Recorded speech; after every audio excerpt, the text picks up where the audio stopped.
Hello दोस्तों, ओम शांति। चलिए दोस्तों, अब हम समझेंगे कि हम हमारे जीवन में ओम शांति का बहुत ज़्यादा इस्तेमाल करते हैं।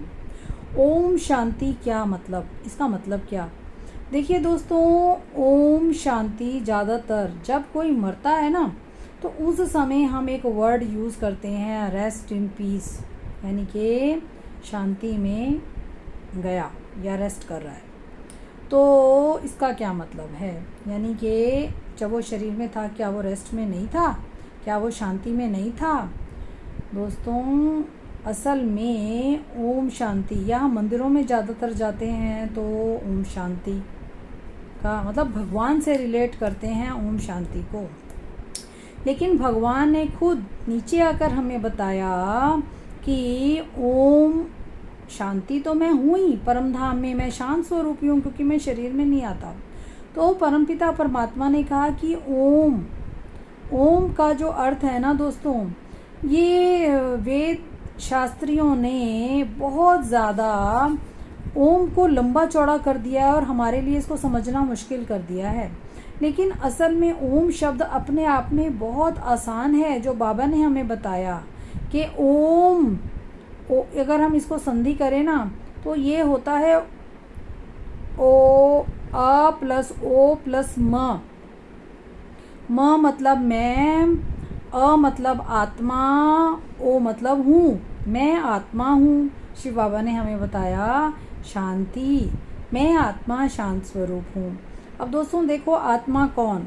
जो भ्रिकुटी के बीच में प्रेजेंट है, अवेलेबल है। तो ये आत्मा परम धाम में शिव बाबा कहते हैं मेरे पास फॉर एवर शांत स्वरूप ही है, बिना शरीर के ये ऑलवेज शांत है, रिलैक्स्ड है। क्योंकि बुद्धि नहीं है सोचने के लिए, तो ये बिल्कुल ही बिना सोच के रिलैक्स्ड है, शांति में ही है। इसलिए हमारे परम पिता हमें कहते हैं कि क्या तुम इस बॉडी में रह कर के शांत नहीं रह सकते? तुम्हें मैंने शरीर तो दिया है, सुंदर सुंदर ब्यूटीफुल इस दुनिया को देखो, अच्छा खाओ, अच्छा ही इंजॉय करो इस सृष्टि को, सुनो, अच्छा अच्छा सब कुछ मज़ा लो इस सृष्टि का। मैंने तो तुम्हें इसलिए नीचे भेजा, इस 5 तत्वों का कपड़ा चढ़ा के, और उसमें मस्ती लो, इंजॉय लो, लेकिन अपने स्वधर्म में ही रहो, शांत, पीस, रिलैक्स, आनंद, शक्ति, प्रेम, पवित्र। लेकिन तुम तो इस धरती पर इन 5 तत्वों और अपने आसपास के संबंधों को इंजॉय करने की बजाय तुम तो एक दो के साथ परेशान, दुख, इरिटेशन में आ जाते हो। तो इसीलिए परमपिता परमात्मा हमें कहते हैं कि ओम शांति, खाली मैं तो हूँ ही हूँ, क्योंकि मैं शरीर नहीं लेता, तो तुम बच्चे भी ओम शांति हो।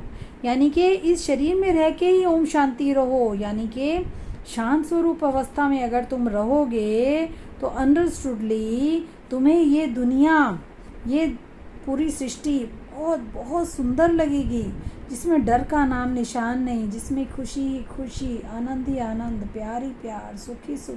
क्योंकि आत्मा का अपना स्वधर्म यही है, सुख शांति, सुख दो सुख लो, प्रेम दो प्रेम लो, आनंद दो आनंद लो, शक्ति दो दो सहयोग लो, दुखों का सामना शक्तिशाली हो करो और दूसरों को भी करवाओ, हेल्प करो एक दूसरे की। इस प्रकार हमें परमपिता परमात्मा ने नीचे आकर के बताया कि तुम मेरे बच्चे तो गुणवान हो, अवगुणों को क्यों धारण किए हुए हो, और अवगुण जो हमने धारण किए हैं ना, वो दोस्तों कैसे आए, कौन से हैं, ये हमें पता होना चाहिए।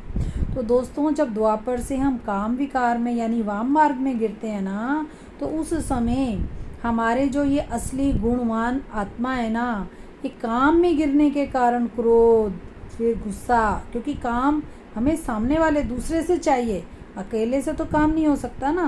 काम से फिर क्रोध, क्रोध से फिर लोभ, लालच, फिर मोह, और फिर अहंकार आ जाता है जीवन में, जिसके कारण बाकी और सब भी दुख और परेशानियां बढ़ने लगती हैं, और हमारी तबीयतें भी खराब होने लगती हैं, और बीमार पड़ने लगते हैं, और जल्दी जल्दी मरने लग जाती हैं, और दुखी होने लग जाते हैं। इस प्रकार दोस्तों, ओम शांति तो हमारे लिए हमारा स्वधर्म है, ये दवाई हमारी अपनी पर्सनल है, हमें किसी से चाहिए नहीं, किसी से ज़रूरत ही नहीं है लेने की। क्योंकि अगर मैं इसी शरीर में खुद को शांति में फील करती हूँ, काम कर रही है, देख लिया, सब कुछ किया, और उसके बाद में अगर अपने स्वधर्म में टिक के बैठ गई और अपने पिता को याद करते हुए, तो दोस्तों देखो हो गई ना मैं शांत स्वरूप इसी शरीर में।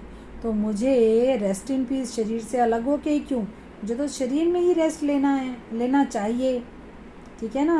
अच्छा, ओम शांति।